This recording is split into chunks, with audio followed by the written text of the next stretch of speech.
ChatGPT Plus is free for college students through May. Here's the thing. You've got a lot to do between now and then. Studying for finals, writing papers, trying to keep your life on track, and ChatGPT can help with all of it. It can quiz you for your econ exam, make a study guide from your French notes, plan out your meals and study breaks. It can get really specific on how you like to learn. It can even help you come up with ways to stop procrastinating. So from now until summer break, take advantage of all the ways ChatGPT can make your life easier. Restrictions apply.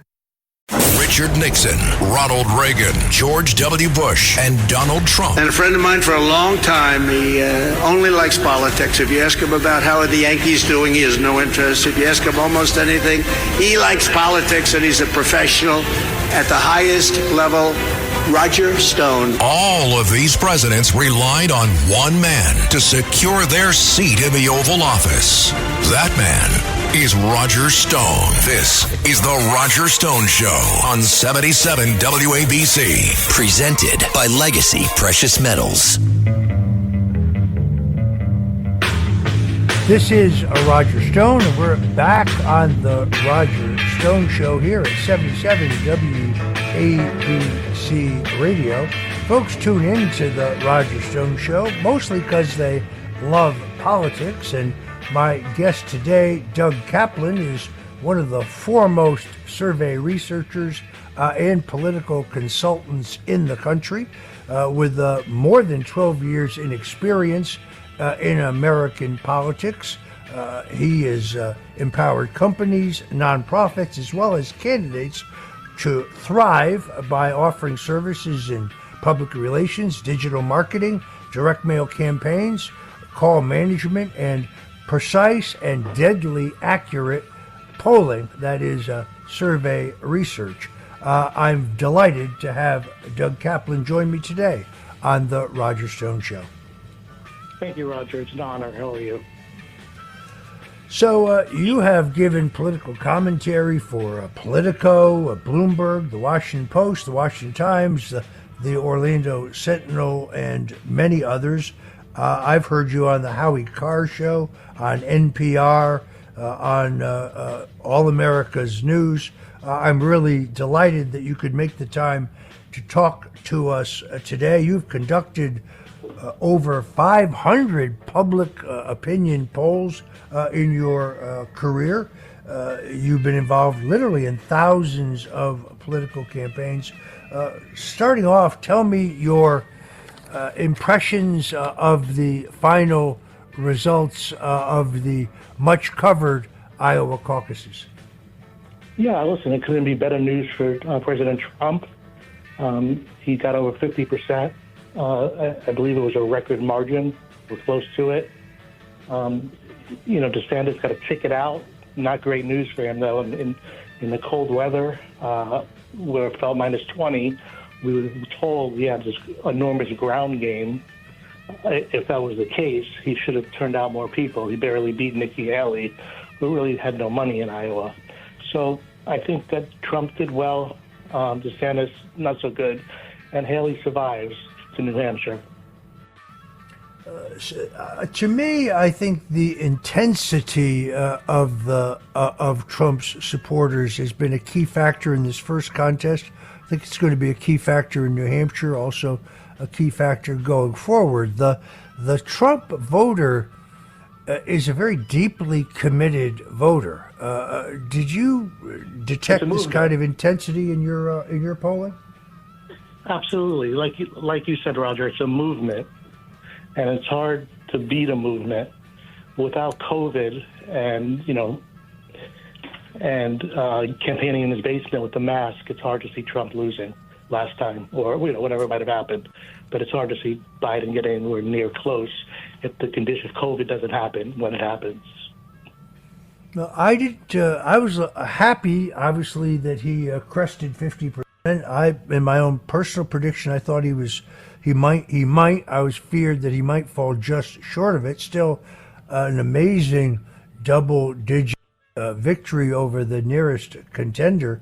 But I was really delighted when he beat the odds, particularly given the frigid conditions. It's kind of interesting when you look at the lessons of history.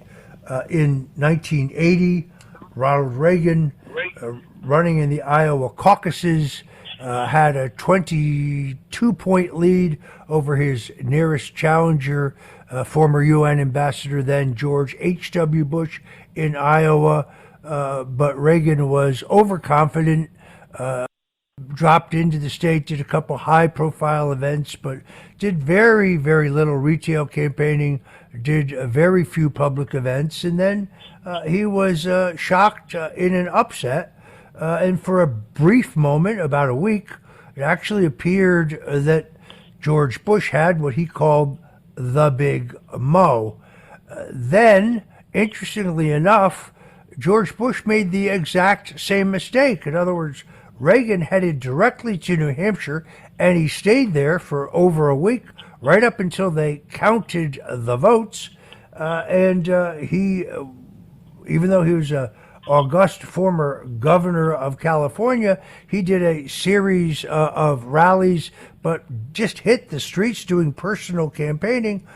George Bush left New Hampshire early, confident of victory, went back to Houston, and that was the de facto end of any real prospect that George H.W. Bush would defeat Ronald Reagan to become president. It's amazing to me how Trump has learned the history from the lessons of history, from the mistakes of others. He made an incredible foray into Iowa in its frigid conditions, arriving Saturday night before the caucuses, did, I think, 3 rally events that Sunday, campaigned all day Monday, stayed in Iowa until the results were known, and then, and only then, did he fly to New York, where he had to appear in court, and then fly immediately to New Hampshire. How significant are these campaign appearances as they fit into the Trump phenomena? Yeah, it's just something I don't think we've probably have seen, in 50 or 60 years. I mean, it's just an incredible. It's just an incredible phenomenon. Plus, you get, these people come, they get excited, they turn out to vote. He gets information on all these people, their names, their emails, their contact information, so he can contact them again. So it's just an enormous thing with the rallies. He's pulling tens of thousands of people in places like New Hampshire. I mean, no one else could do that. It's a real movement. Maybe Obama could have done that in 2008. Maybe that was the last time maybe we saw a movement. Other than that, no one else could. Now, you make an excellent point. I mean, having been in politics for 45 years, I can tell you that we used to have to work hard to get people to turn out for our rallies, even for presidential candidates. There's a number of areas where Donald Trump really breaks the mold, where you can't compare him to anybody who came before him. First of all, of course, he's the first business person to become president. Prior to Donald Trump, all of our presidents were either governors or senators or congressmen or generals. The Republican Party nominated a businessman in 1940. That was Wendell Willkie. He ran the strongest race against Franklin Roosevelt of any of the 4 challengers to Roosevelt. He got 26 million votes, but he was defeated. All of the conventional rules are off the table when it comes to Donald Trump. Not only does he turn out thousands of people for these rallies, and believe me, when he goes to a state, any state, I'm contacted by people I know in that state asking me whether I can get them on the list, whether I can get them priority seating, whether I can get them in the gate. He really is a phenomenon. The other place I think he's an interesting phenomena is his endorsement within the Republican Party really packs a wallop. I have not looked at any poll anywhere in the country for any office over the last year in which, when you test the question, would you be more likely or less likely to vote for a candidate, let's say, for Congress if he was endorsed by Donald Trump, where that positive number is less than 60. I mean, Doug, have you ever seen that before in your many years of polling? No, never. I mean, like you said, his endorsement is worth an enormous amount of points. It's very rare that when he endorses someone, they lose a Republican primary. I mean, he's probably at a 90%, 90% streak there. So it's just an enormous thing. How do you see New Hampshire unfolding, given the data that you've, not only your own data, but the data that you've been looking at? You know, we put out a poll in a couple of months ago. We saw Haley rising. The Sanders people are very nasty about it. They were attacking, etc. The thing is that Haley's been rising. There's been polls which show her at second. But I think that she made a critical error. I think by canceling the debates with Sanders this weekend, where is she going to get any momentum at? Trump has all the momentum. At least she could have went into those debates and she could have attacked Trump. He wasn't there to respond. Now there's nothing for her to do to get any momentum. New Hampshire's a good state for Haley. A lot of Democrats are going to vote, and a lot of liberal independents are going to vote because they have no one else to vote for. But Trump won that state overwhelmingly last time against Ted Cruz and Marco Rubio. I think you're absolutely right. It's interesting to me that that Governor Ron DeSantis has dropped not only to third place but to 5% of the vote. I mean, did you find this surprising? So when he was facing Rubio, he won overwhelmingly in New Hampshire last time. I see if Haley doesn't win by at least under 10 points, I don't know how she continues because then she's going to lose her home state the next week ahead. So it's just, Trump is so far ahead of these people, so it's not when they're going to drop out. It's not if they're going to drop out, it's when. And they're just hanging around because they think something might happen with the courts, something like that. That's the only reason why they're still in the game. Here's, I guess, the $24 question. What happened to Ron DeSantis? I mean, I gave my views earlier in the show, but there was a time, as you know, he was leading Trump nationally. He was leading Trump in the early states. His campaign certainly had no lack of resources. He's spent between super PACs and his own fundraising $150+ million. What went wrong here? Because whatever went wrong big time. He's big not time. Even in double digits now in New Hampshire. He's dropped to 5%.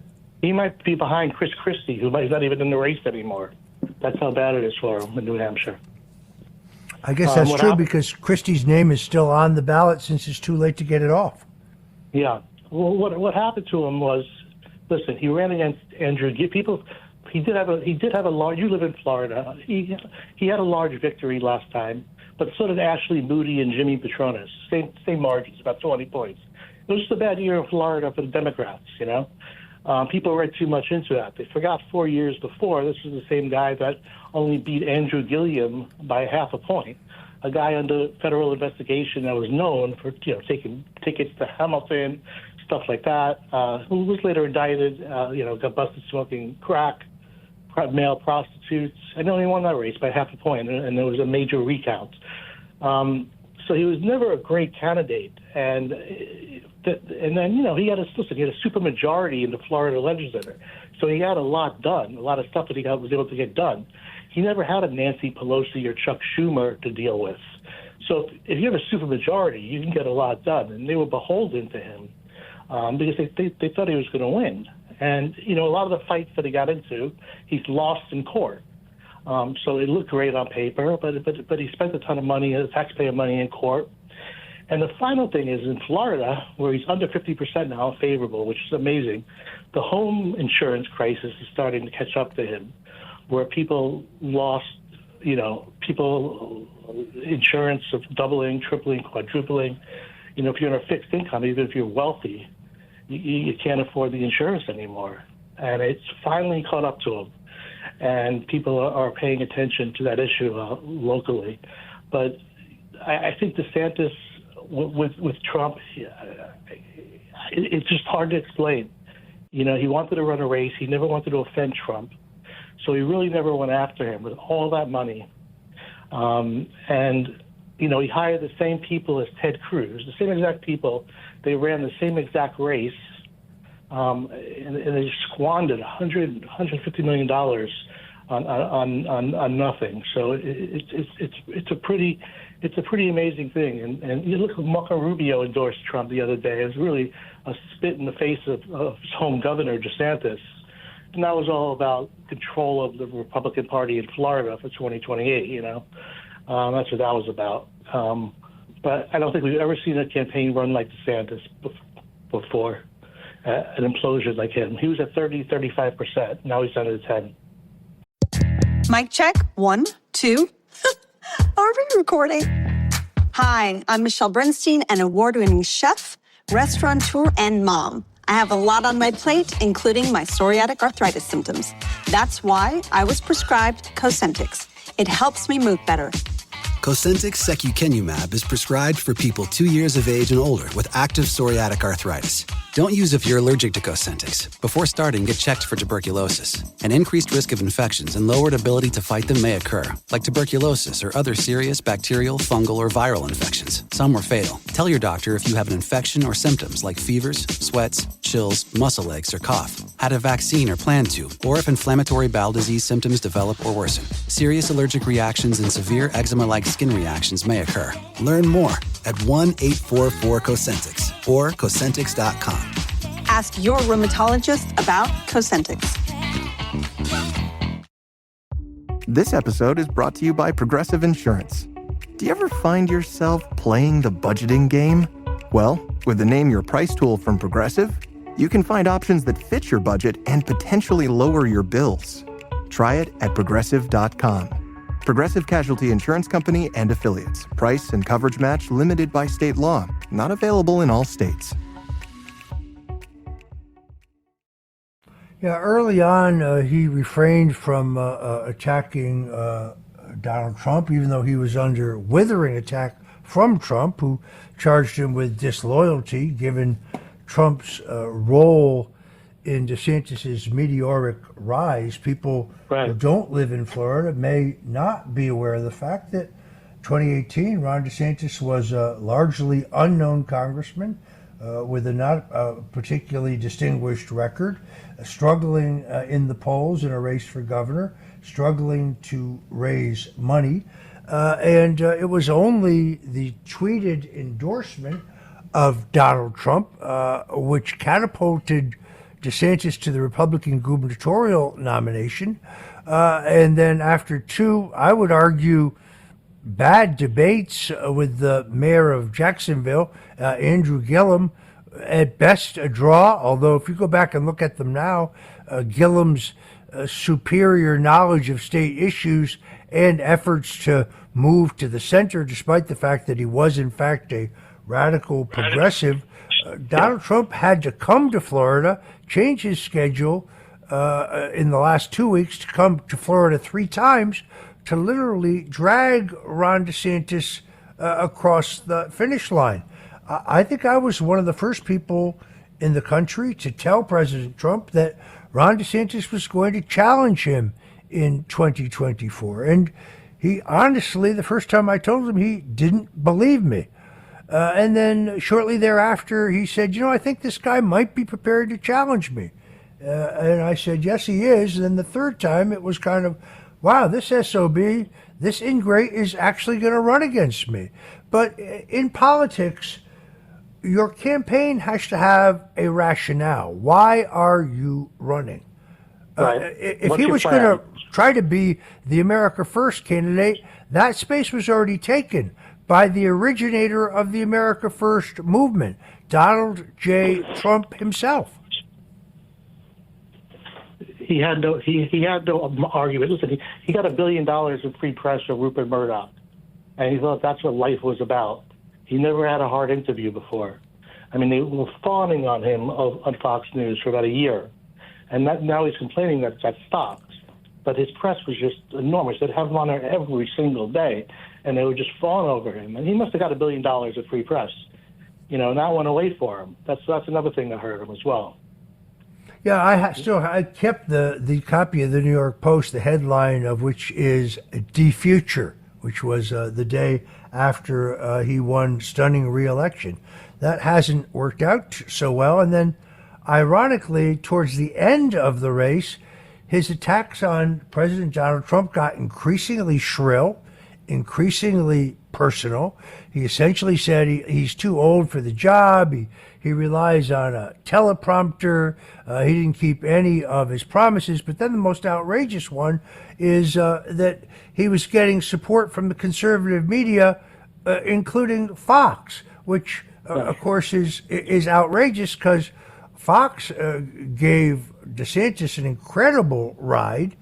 Also, HarperCollins, the publishing house owned by Rupert Murdoch and the News Corporation, gave Ron a multi-million-dollar advance for a book that I think sold well fewer than 30,000 copies. So HarperCollins lost money on that, but Ron DeSantis, for the first time in his life, became a millionaire.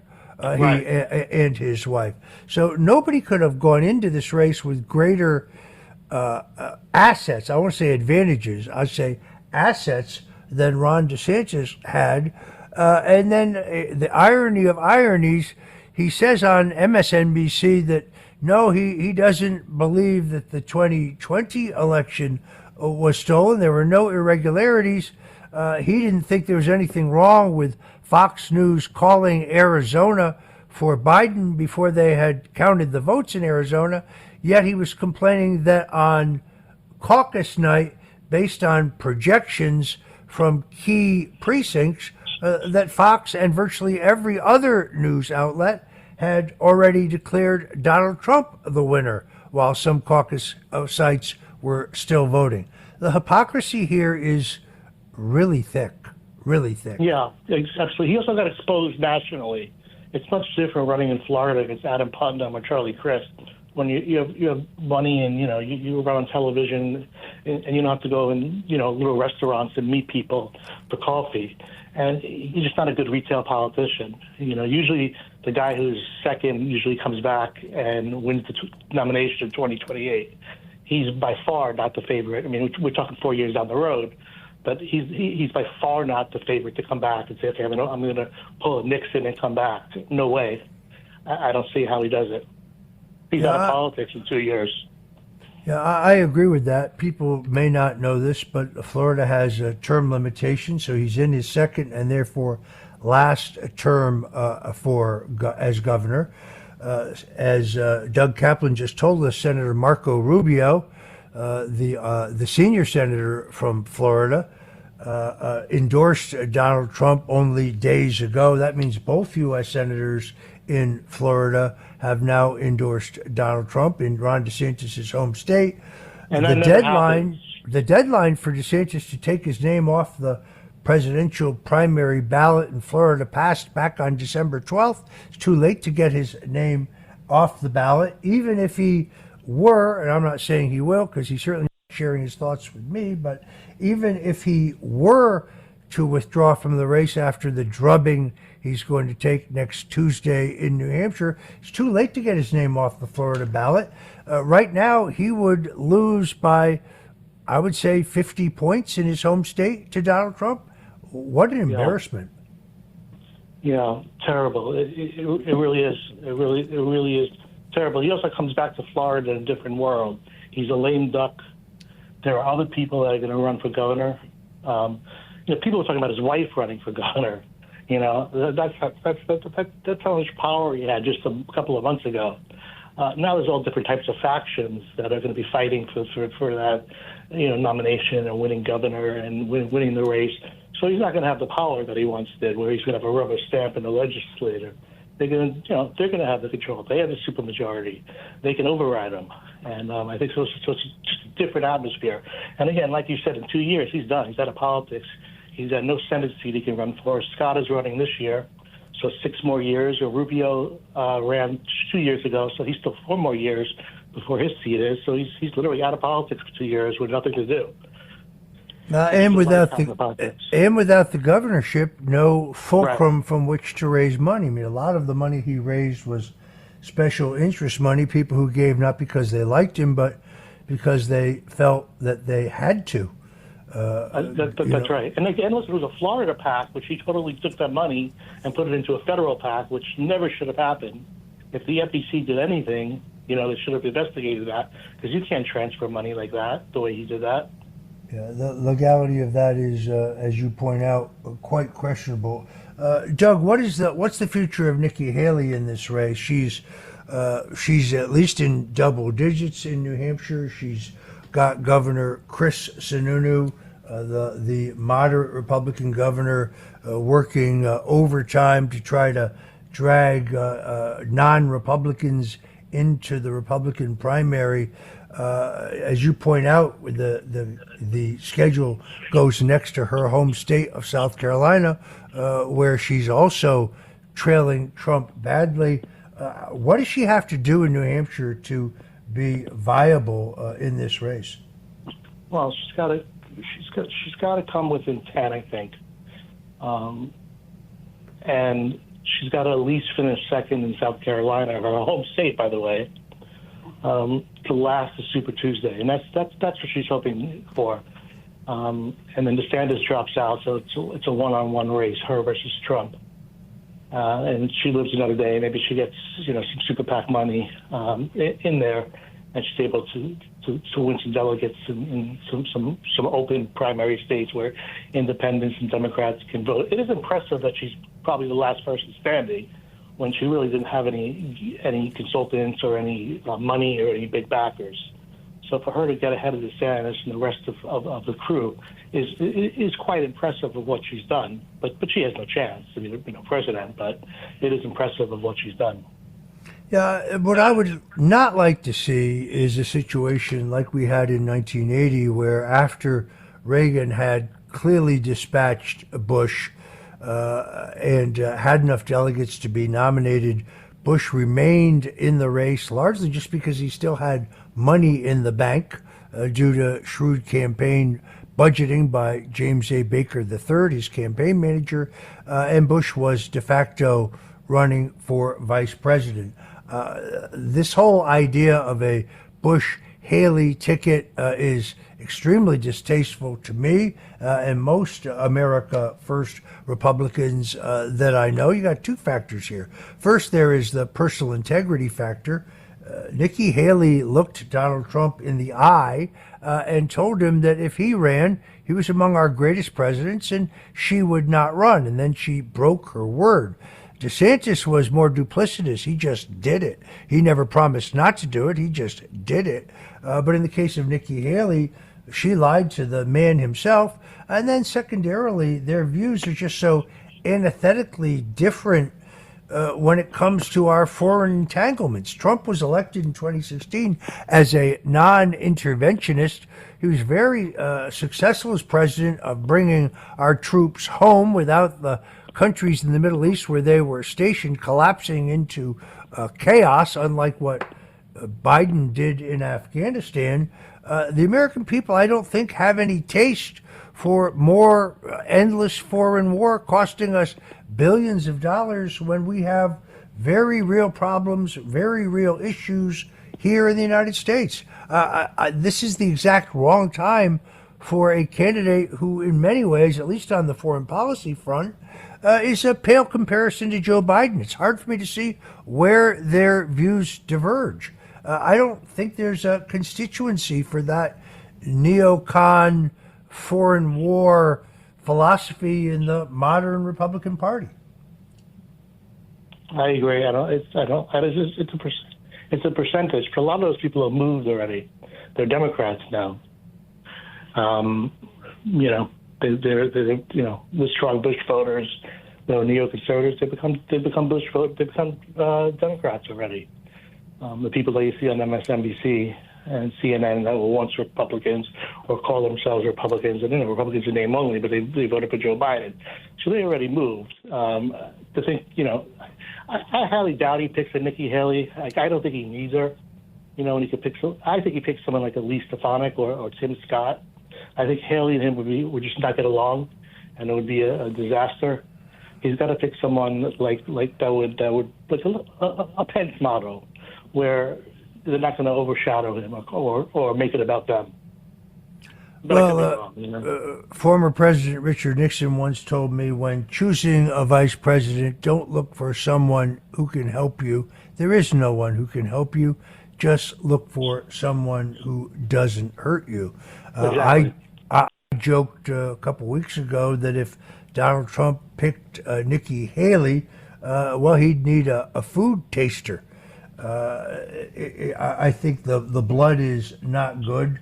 I think there's very little prospect. I think you said it best, Doug. He doesn't need Nikki Haley.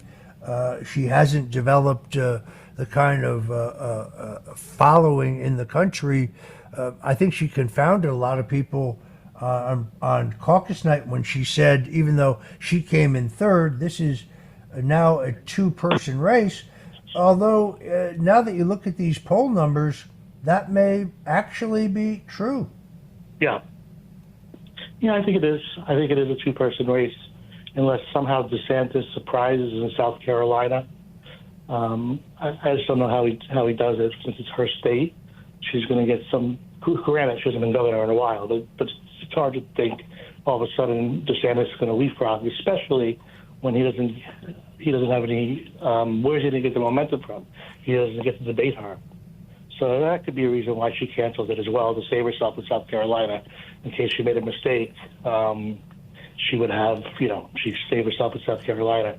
But it's just hard to see how DeSantis has any money after South Carolina if he finishes third. So it seems to me like it's a two-person race. And really what's saving Haley is independents and Democrats. She performs well in these open primary states like New Hampshire, where the Democrats can vote and the independents can vote. In a state like Florida, where only Republicans can vote, she doesn't perform well. She still performs better than DeSantis, but she doesn't perform. She's 40 points behind Trump instead of 20 points behind Trump. So I think that's her story. We're almost at the end here, but let's hit this as kind of our final point. How do you see a Trump-Biden race based on everything you are looking at? Well, I think the polls are kind of irrelevant at this point. I think it's very close. I think the problem for Biden is that they claim they got, this is what they claim. They claim they got the deficit under control. The stock market's at record highs. Unemployment's pretty low. Yet he's still, at 40% of his favorables. What happens if something goes wrong on the economy, like, something big? What is he going to do? Where's his momentum going to come from? How is he going to gain votes if he's already not winning in the polls? I don't know what he does to gain. So that's going to be his problem. I don't know what his plan for the future is. And I think immigration is just killing him. All right. Unfortunately, we have to wrap it up there. Let me thank my guest, pollster Doug Kaplan. And folks, this has been the Roger Stone Show. Please hang on for my good friend Joe Piscopo, who's going to be right up with Sundays with Sinatra.